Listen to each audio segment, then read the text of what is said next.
Mateo capítulo 2, versículo 3. Dice, oyendo esto, el rey Herodes se turbó y toda Jerusalén con él. Y convocado todos los principales sacerdotes y los escribas del pueblo, les preguntó, ¿dónde había de nacer el Cristo? Leamos un poquito el versículo 2, retrocedamos un poco. Dice, mira que llegaron estos magos diciendo, preguntaron, ¿dónde está el rey de los judíos que ha nacido? Volvamos al versículo 4. Y convocados todos los principales sacerdotes y los escribas del pueblo, les preguntó dónde había de nacer el Cristo. Ellos le dijeron, los principales sacerdotes y los escribas, le dijeron, buscaron en la Biblia y dijeron, en Belén de Judea, porque así está escrito por el profeta. ¿Y qué escribió el profeta? Y tú, Belén, de la tierra de Judá, no eres la más pequeña entre los príncipes de Judá, porque de ti saldrá un guiador que apacentará a mi pueblo Israel. Muy bien. Esta es la primera profecía de las 4 y que tiene una primera categoría de tipo de profecía, que yo la denomino profecía de cumplimiento literal. Profecía de cumplimiento literal o cumplimiento directo. Como se ve en la cita de Mateo, que es una cita del Antiguo Testamento, de Miqueas en el capítulo 5, versículo 2, después de la narración del nacimiento en el Mateo capítulo 1, Mateo escribió que los sabios de Oriente llegaron a la corte del rey Herodes preguntando ¿dónde está el rey de los judíos? Y en respuesta, Herodes, ¿qué es lo que hizo? Reunió a los principales sacerdotes y escribas para repetirles la pregunta de los sabios. Los eruditos judíos, a su vez, citaron este versículo del Antiguo Testamento de Miqueas, capítulo 5, verso 2. Y tú, Belén y tú, Belén, en la tierra de Judá, no estás de ninguna manera entre los líderes de Judá, porque de ti saldrá un líder que pastorará mi pueblo Israel. Miqueas recurrió para citar esta profecía a una predicción de esperanza y restauración. Allí Miqueas predijo la venida de un futuro gobernante de Israel. Si uno lee el capítulo del Antiguo Testamento de Miqueas está prediciendo la venida de un futuro gobernante de Israel, que un día iba a pastorear al rebaño de Israel. Miqueas también profetizó que cuando la grandeza de este rey se extendiera hasta los confines de la tierra, entonces Israel también viviría seguro en la tierra. Esa parte estaba lejos de cumplirse. Esta es claramente una predicción mesiánica, que combina las dos venidas del Mesías. La profecía de Miqueas 5:2 habla de los orígenes del rey. De este rey que iba a venir, habla de sus orígenes. Predijo que este futuro gobernante de Israel saldría de Belén. Esto es claramente una alusión a la restauración davídica, puesto que la promesa hecha a David es que su casa vendría un rey perpetuo. El profeta está anticipando que el cumplimiento de esta profecía sería tan explícito que ese rey venidero nacería en la misma ciudad donde nació David, puesto que David nació en Belén. Sin embargo, hermanos, la cita que usan estos sacerdotes judíos para responder a Herodes no está completa.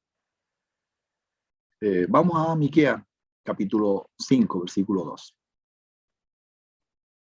Miqueas 5:2, Antiguo Testamento. Dice, pero tú, Belén Efrata, pequeña para estar entre las familias de Judá, de ti me saldrá el que será Señor en Israel. Y sus salidas son desde el principio, desde los días de la eternidad. Entonces, comparen con la cita de Mateo, la cita que citaron estos escribas. La pregunta es, ¿qué parte faltó de la cita?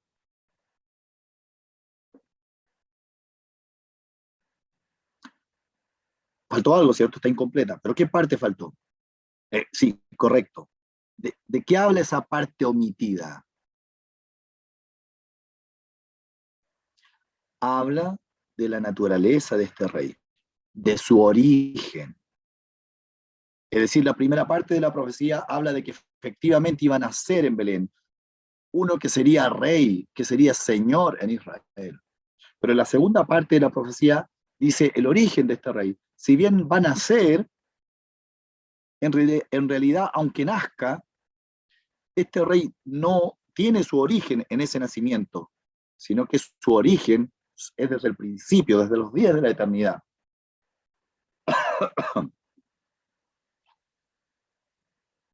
Entonces, pregunta, hermanos, eche a correr su mente y pregúntese, ¿por qué los principales sacerdotes y los escribas llegaron hasta ahí solamente? ¿Por qué no citaron todo el versículo? ¿Por qué únicamente se limitan a responder la pregunta de Herodes? ¿Por qué no tomaron atención de lo siguiente? Fíjense, de que estos magos, cuando llegaron allí, no preguntaron dónde había de nacer. ¿Se fijó en la pregunta de los magos? Por eso la leí. ¿Cuál fue la pregunta de los magos? No preguntaron, hey, queremos saber dónde va a nacer el Mesías Rey. No preguntaron eso. Ellos preguntaron, hey, ¿dónde está el Mesías que ha nacido? Queremos saber dónde está porque venimos a adorarle. Y si venían a adorarlo, ¿cómo eso se relaciona con la cita de Miqueas que ellos mismos hallaron y de la cual omitieron un pedazo? Miqueas predijo que los orígenes de este rey serían desde la eternidad. El profeta Miqueas es muy enfático para denotar el carácter de este Mesías, combinando dos palabras en el versículo de Miqueas que cuando son usadas juntitas no dejan ningún espacio a dudas de que se está refiriendo a la eternidad. Desde el principio, dice, desde los días de la eternidad. Combina esas dos expresiones. Desde el principio, desde los días de la eternidad. Como diciendo, para que no quepa duda, el origen de este Mesías no es aquí en la tierra, no es cuando nació en Belén, no. El origen es desde la eternidad. Entiéndase la eternidad, hermano. No como algunos de repente dicen, a mi juicio, erradamente, eternidad pasada.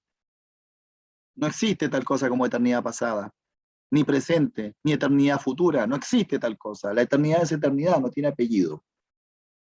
Lo que pasa es que nos cuesta entenderla. Si ocurrió en el pasado, será eternidad pasada. No, es la eternidad. Y el origen de este Mesías Rey es la eternidad.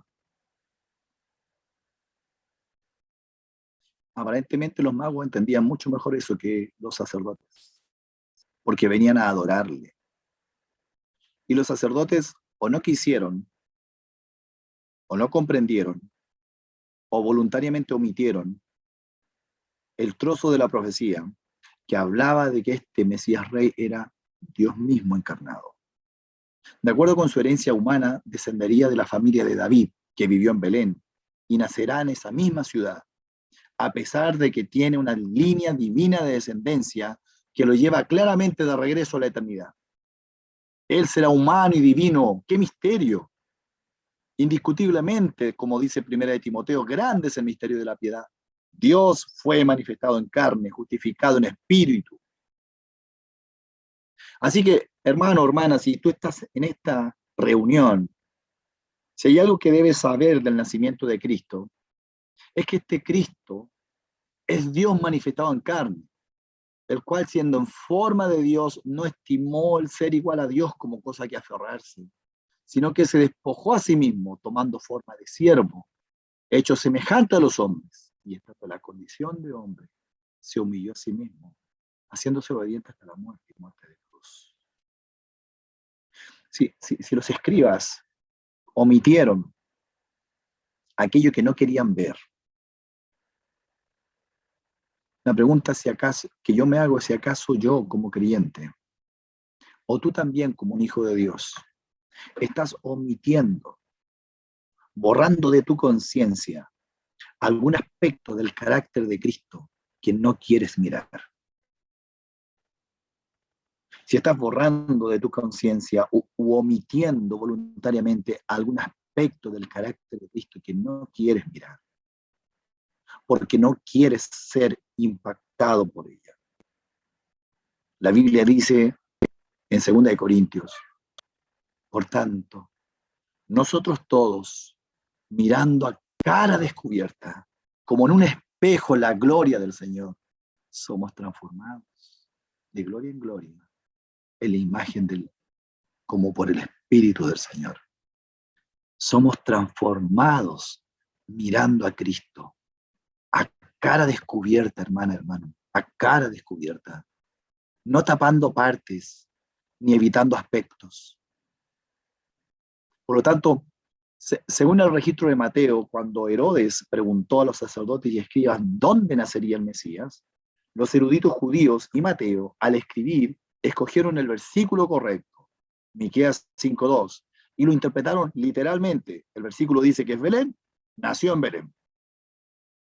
Este es un ejemplo clásico de una predicción literal cumplida directamente. Miqueas profetizó que el Mesías nacería en Belén, y ahora ha sucedido. Y deja, con esto quiero que te quedes, hermano, una primera enseñanza para tu corazón aquí presente.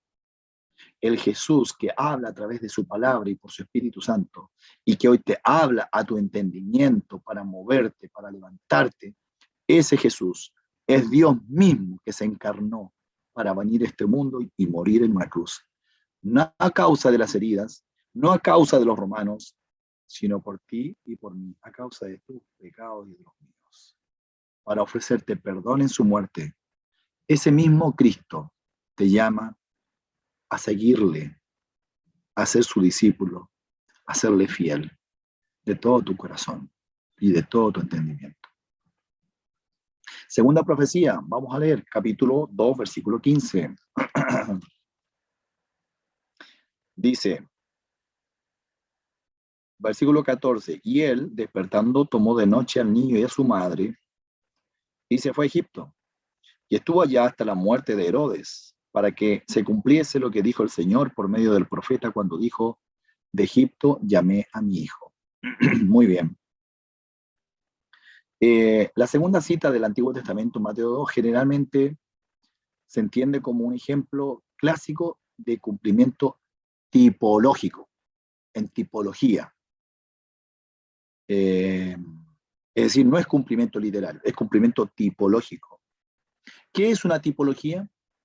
Como algunos lo definen como la correspondencia entre, en algún sentido, correspondencia entre algo del Nuevo Testamento y algo del Antiguo Testamento. Como que estuviera repetido en el Antiguo Testamento y en el Nuevo.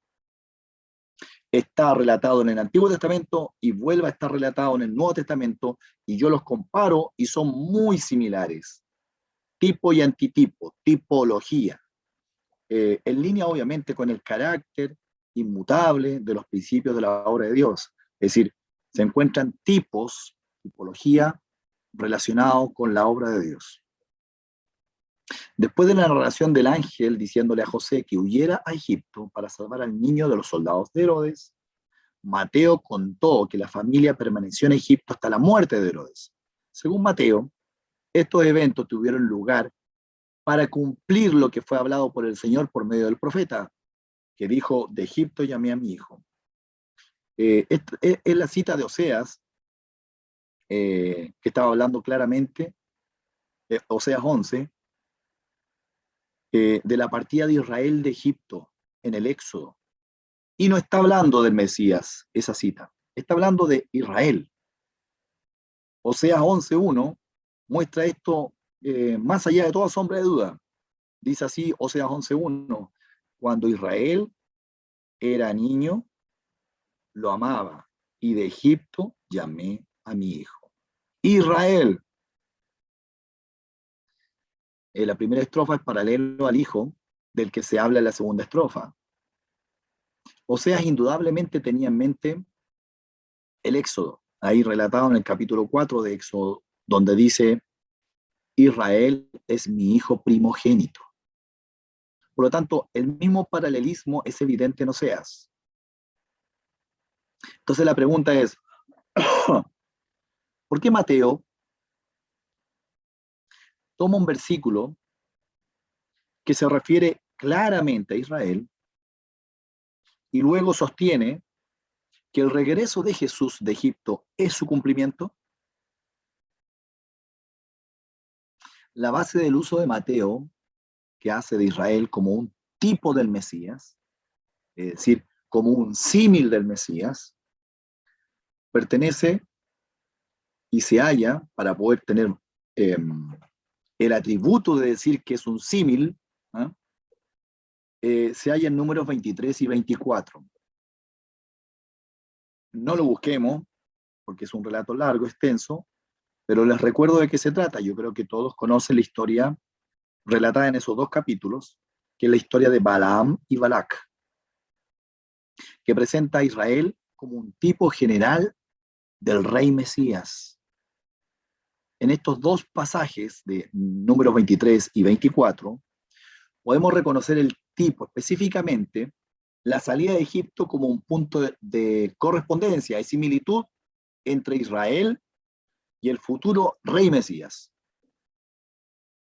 Esto se hace evidente al examinar, cosa que no vamos a hacer aquí, pero sí mencionarlo, esto se hace evidente al examinar en más detalle ambos capítulos, la segunda y tercera profecía de Balaam, número 23 comparado con número 24. Más allá de esta tipología general, estas dos profecías de Balaam proporcionan una similitud específica entre el pueblo de Israel y el futuro rey de Israel. A ambos, en números 23 y en números 24, a ambos Dios los sacará de Egipto. En números 23, Dios sacará a Egipto de Israel, a Israel de Egipto. Y en números 24, Dios sacará al Mesías rey de Egipto. Así de claro está allí en esos dos capítulos de números 23 y 24. Si alguien lo puede leer como tarea para la casa, lo puede hacer. Así que cuando Mateo está linkeando el regreso de Jesús desde Egipto con el cumplimiento de una profecía hecha por Oseas, que habla primeramente sobre Israel, Oseas, ¿sabe qué está dando por sentado Mateo al relacionarlo de esa manera? Oseas, cumplimiento del Mesías rey. Está dando por sentado que sus lectores entienden la correspondencia tipológica entre Israel y el rey Mesías explicada en números 23 y 24. Ojo, un pequeño paréntesis, no estoy diciendo equivalencia entre Israel y la iglesia, esa es otra historia que no corresponde, sino entre Israel y el rey Mesías. Tampoco correspondencia entre Israel y cualquier aspecto de Cristo, sino entre Israel y el rey Mesías. Entonces la pregunta que nace es esta, cierra el paréntesis. La pregunta que nace es esta.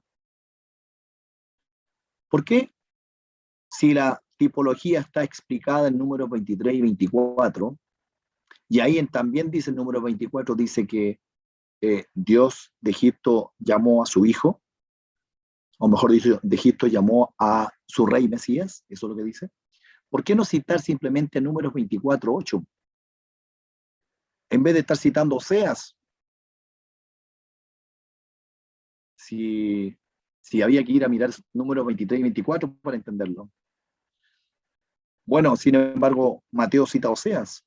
La respuesta a esta pregunta nos va a dejar con el sentido espiritual relevante para nuestro entendimiento y corazón. Eh, la respuesta es porque la intención del Espíritu Santo, al inspirar a Mateo, citando al profeta Oseas, no era simplemente recordarles a los judíos la tipología entre Israel y el Mesías Rey. No, no era eso. Los judíos lo sabían perfectamente. Sabían que había una similitud, una correspondencia entre Israel y el Mesías Rey. No, ese no era el propósito de Mateo al escribir.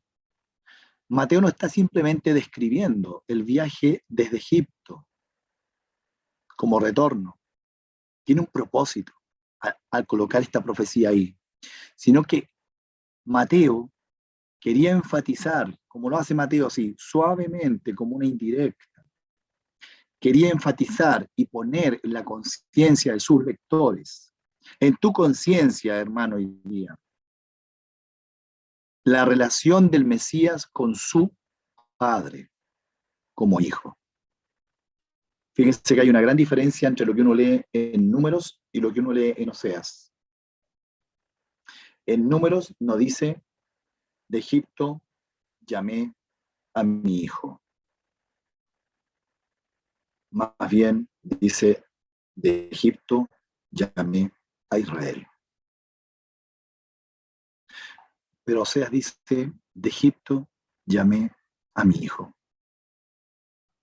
Es decir, Mateo quería dejar ahí puesto como una cuña en la conciencia del lector de Mateo 2, que ese bebé que había nacido, ese bebé Mesías Rey que había nacido, eh, además de ser eterno, además de que su origen no es con su nacimiento, sino que él viene desde la eternidad y hasta la eternidad, además de eso, ese que nació allí es el Hijo de Dios.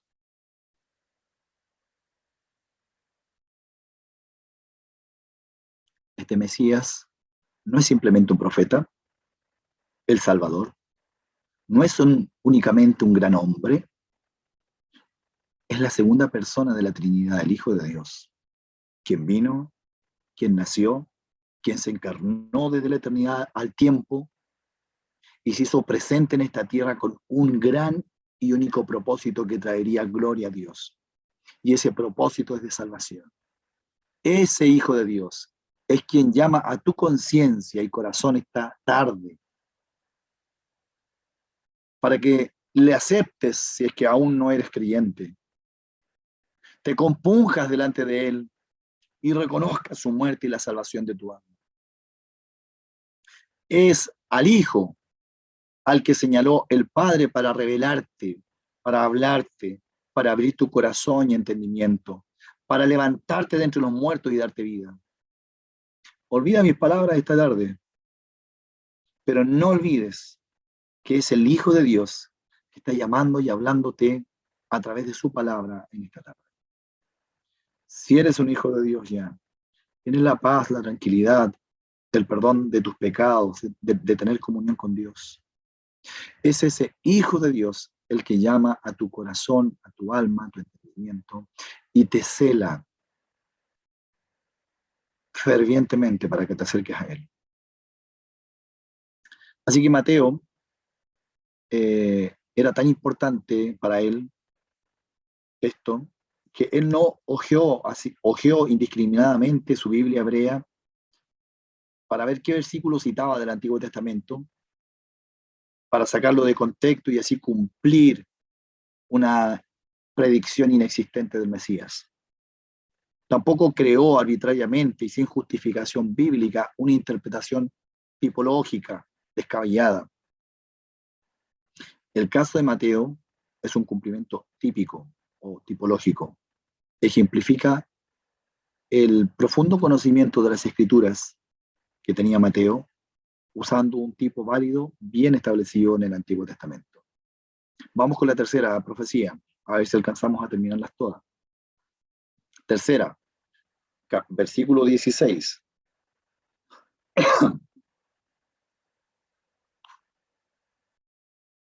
Herodes entonces, cuando se vio burlado por los magos, se enojó mucho y mandó matar a todos los niños menores de 2 años que había en Belén y en todos sus alrededores, conforme al tiempo que había inquirido de los magos.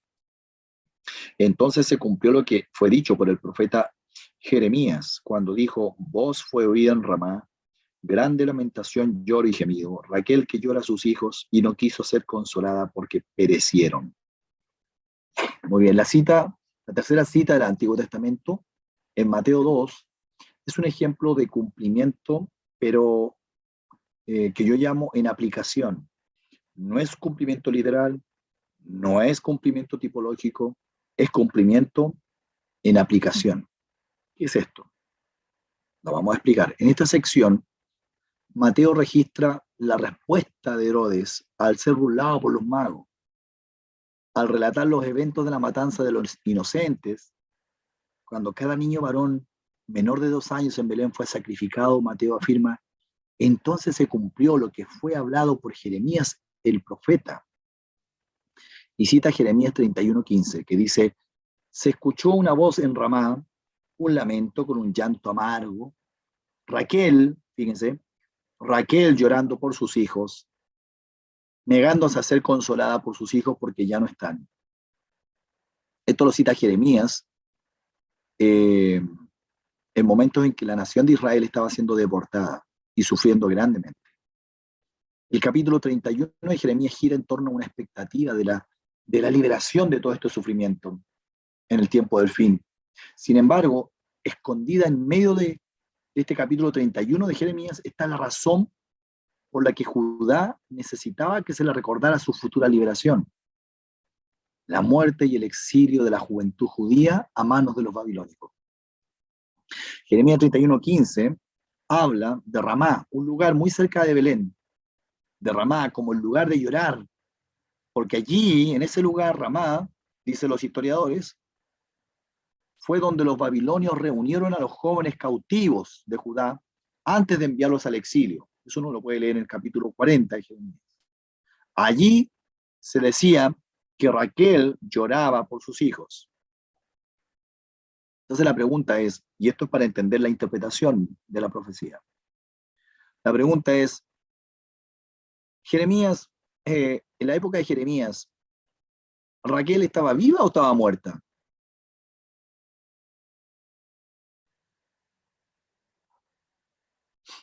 Obvio, muerta. Entonces, ¿por qué dice que Raquel llora por sus hijos? Si eso pasó hace muchos años atrás, la vida de Raquel. Obviamente la matriarca Raquel había muerto hace mucho tiempo cuando Jeremías escribió. Así que Jeremías no usó el nombre de Raquel literalmente. Es decir, no estaba Raquel llorando en su tumba,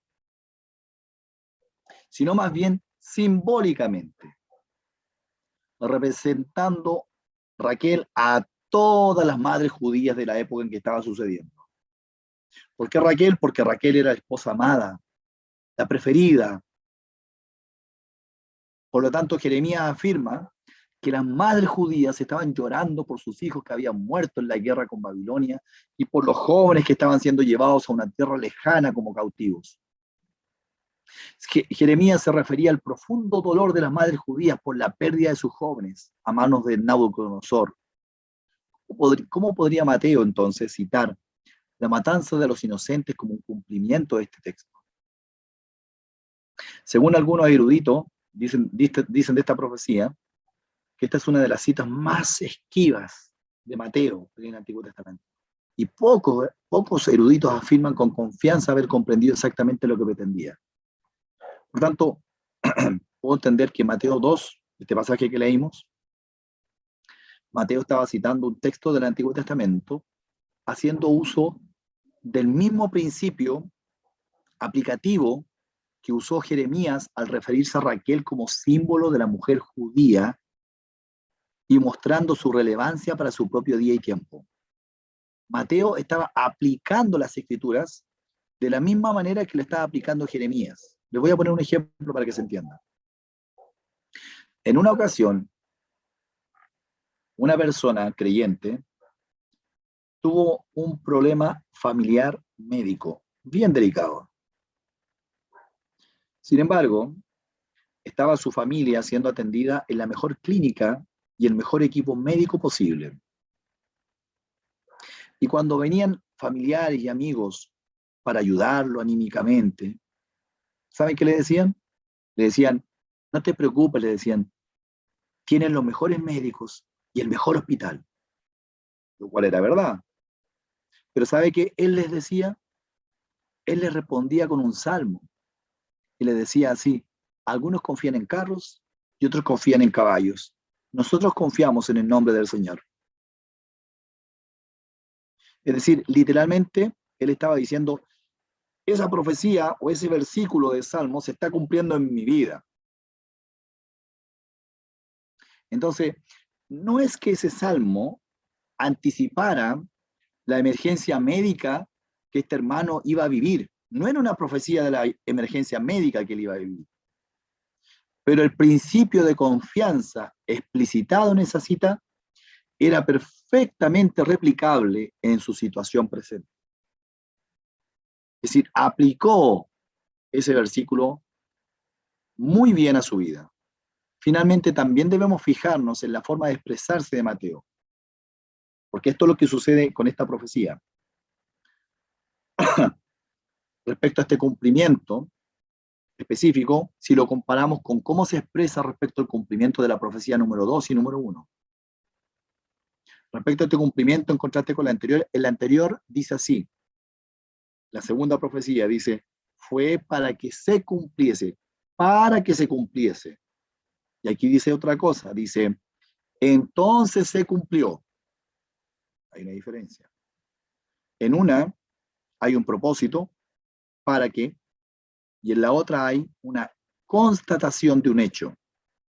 Esto se cumplió, entonces se cumplió. Se constató un hecho que también fue dicho por Jeremías. Se constató el hecho de que allá, hace muchos cientos de años, se constató el hecho de que muchas mujeres lloraron la muerte de sus niños en Ramá. Y como dijo Jeremías, que Raquel llora a sus hijos, hoy está sucediendo lo mismo. Eso se llama cumplimiento en aplicación. Lo relevante de este cumplimiento es el hecho del sufrimiento, hermano, del dolor, del juicio, de las consecuencias que tarde o temprano tendrá por estar lejos de Dios. Israel recibió esas consecuencias permanentemente y las ha seguido recibiendo a lo largo de su historia. Y muchas veces a lo largo de su historia y de la historia moderna, alguien podría decir, esto es lo que dijo el profeta Jeremías. Raquel que llora por sus hijos. Ni que hablar del holocausto judío. La pregunta es, ¿qué tanto tiempo, tu hermana o hermano, qué tanto tiempo te permites estar lejos de Dios? Si aún tú no le conoces, ¿cuánto tiempo más esperas para reconciliarte con Dios? Si eres un creyente, ¿cuánto tiempo te permites, hermano, hermana? ¿Cuánto tiempo te permites estar endurecido en tu corazón con Dios? Y finalmente, vamos a Mateo capítulo 2, versículo 19. Dice, después de muerto Herodes, he aquí un ángel del Señor apareció en sueños a José en Egipto, diciendo, levántate, toma al niño y a su madre, vete a tierra de Israel porque han muerto los que procuraban la muerte del niño. Entonces él se levantó y tomó al niño y a su madre, vino a tierra de Israel, pero oyendo que Arquelao reinaba en Judea en lugar de Herodes su padre, tuvo temor de ir allá. Pero avisado por revelación en sueños se fue a la región de Galilea y vino y habitó en la ciudad que se llama Nazaret, para que se cumpliese lo que fue dicho por los profetas, que habría de ser llamado Nazareno. Bien. Aquí, hermanos, no puedo colocar ningún texto del Antiguo Testamento como profecía. No es Oseas, no es Jeremías. El cuarto motivo de profecía y cumplimiento de Mateo 2 es el cumplimiento que yo llamo un cumplimiento resumido. No es cumplimiento literal, no es cumplimiento tipológico, no es cumplimiento aplicado, es un cumplimiento resumido. ¿Qué es eso? La narración de Mateo relata los eventos para la familia del Mesías después de la muerte de Herodes. El Señor se le apareció en José en un sueño y le dijo que ya era seguro devolver a María y al niño Jesús a la tierra de Israel. Sin embargo, cuando José encontró a Arquelao gobernando sobre Judea, tuvo miedo de regresar allí. Y se fue, y su lugar fue a su ciudad natal de Nazaret. Según Mateo, Esto fue para cumplir lo que se habló a través de los profetas para que él sea llamado Nazareno. Por supuesto, la dificultad largamente reconocida con la fórmula de cumplimiento de Mateo, aquí es que en ningún lugar de la Biblia hebrea, en ningún lugar, se predice así literalmente que el Señor Jesús va a ser llamado Nazareno. Es decir, entonces, ¿cómo es esto, Mateo? ¿A qué profeta está citando? ¿Cómo Mateo puede tener, entre comillas, el descaro de citar un cumplimiento de una profecía que no existe? ¿Acaso no sabe que sus lectores en primera instancia del primer siglo son judíos principalmente y que conocen el Antiguo Testamento perfectamente? Hay varias explicaciones o posibles explicaciones. La mejor interpretación que a mí personalmente me persuade en ver esto como un cumplimiento resumido, hermano. Lo que significa que la frase "Él será llamado Nazareno" resume una enseñanza de los profetas del Antiguo Testamento sobre el Mesías. Resume una enseñanza de los profetas sobre el Mesías. Esto se apoya desde dentro del texto, porque solo aquí Mateo afirma que esto se cumple con las palabras de los profetas, ¿cierto? No dice se cumple la profecía del profeta, sino de los profetas, refiriéndose a muchos profetas, no solo a una individualidad. Es decir, una paráfrasis de Mateo 2:23 sería que Jesús creció en Nazaret para cumplir la enseñanza general de los profetas de que el Mesías sería un nazareno. Mateo no es el único en usar este tipo de citas así resumidas, de que cita como junta varios profetas y dice, se cumplieron los profetas. Por ejemplo, hay un ejemplo en el Antiguo Testamento, no lo busquen, pero está en Esdras, capítulo 9, versículo 10 al 12, que dice así, se los leo. Pero ahora, pregunta Esdras, ¿qué diremos, oh Dios nuestro, después de esto? Porque nosotros hemos dejado tus mandamientos, que prescribiste por medio de tus siervos los profetas, diciendo, y aquí Esdras cita a los profetas, una profecía que supuestamente está escrita, dice, que prescribiste por medio de tus siervos, pero nuevamente ocupa la palabra plural, por medio de tus siervos los profetas, diciendo, la tierra a la cual entráis para poseer, la tierra inmunda, etcétera, etcétera, etcétera. Cita una profecía de los profetas. La cita de Esdras no se puede encontrar en ninguna parte de la Biblia en el Antiguo Testamento. Así, esto está citando Esdras. No, eso no se puede encontrar. Más bien, Esdras estaba resumiendo las enseñanzas que se encuentran en diversas partes del Antiguo Testamento, tomando todas esas profecías de varios profetas y fundiéndolas en una. Y Esdras estaba citando Deuteronomio, estaba citando Isaías, estaba citando Ezequiel. Pero para no poner cada una de esas profecías de manera individual, las condensa en una. Pero la pregunta, volvemos a Mateo.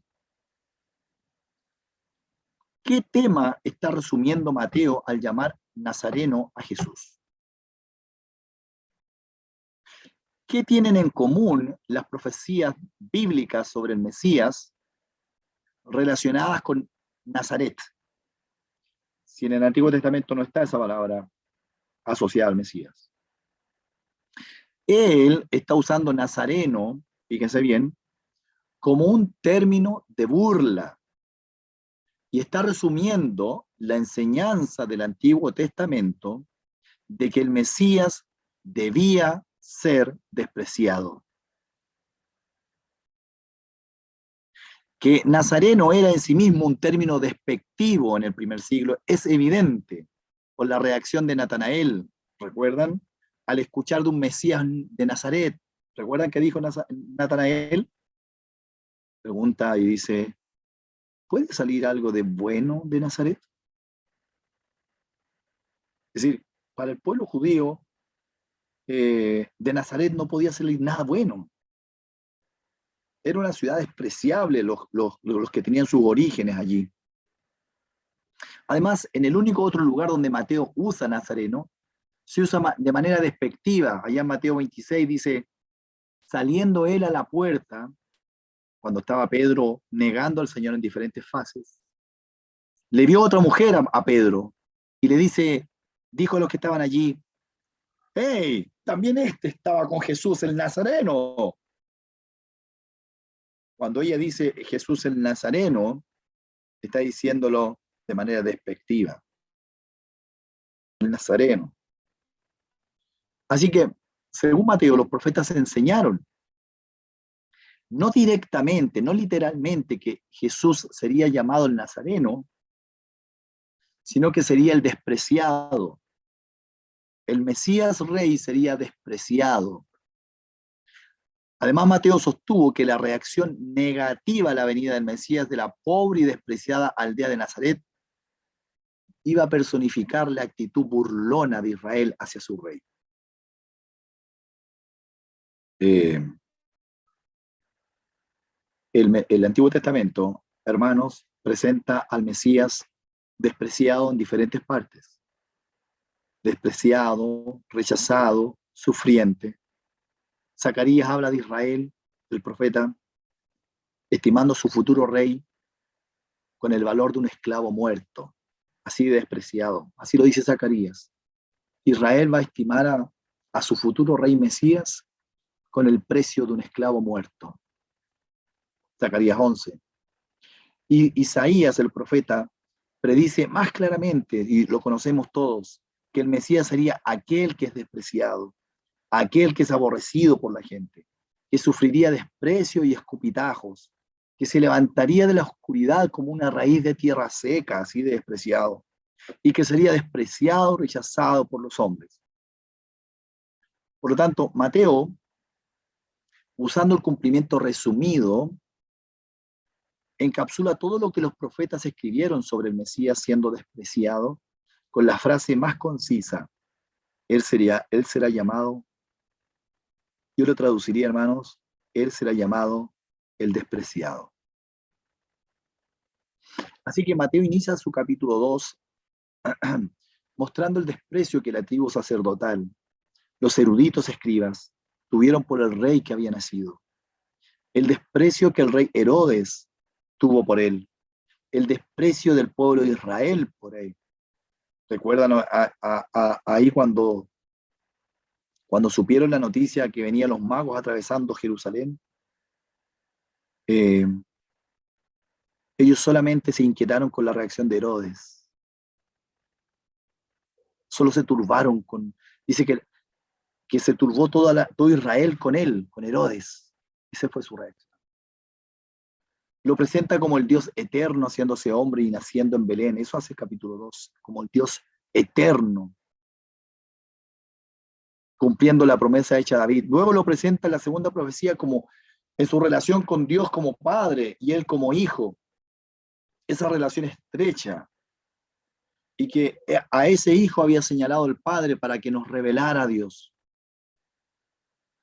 Luego lo muestra en el sufrimiento, el dolor y las consecuencias que traen el rechazo de este Salvador, con Bofo y Viuda en Ramá, Raquel que llora por sus hijos, el dolor, el sufrimiento que trae consigo el desprecio y el rechazo de este Mesías Rey. Y por último lo presenta como un Salvador menospreciado, desvalorado, de entradita al mundo. La pregunta es, ¿qué vas a hacer tú con este Jesús, el Hijo de Dios? ¿Tendrás en cuenta su palabra que a diario te llama, aunque ni siquiera la leas, te llama ahí en tu conciencia, de forma clara y directa al arrepentimiento, a la reconciliación con Dios? Te llama a que encuentres atractivo en Jesucristo, no indiferencia entre Jesucristo, sino que encuentres atractivo en Él para buscar conocerle. Los creyentes debemos tener un cuidado. de no poner al Señor a vivir en la Nazaret de nuestro corazón, allí donde está todo lo despreciado, lo de poca importancia en nuestro corazón y en nuestros afectos, lo de bajo perfil, lo que realmente no me apasiona o me apasiona levemente.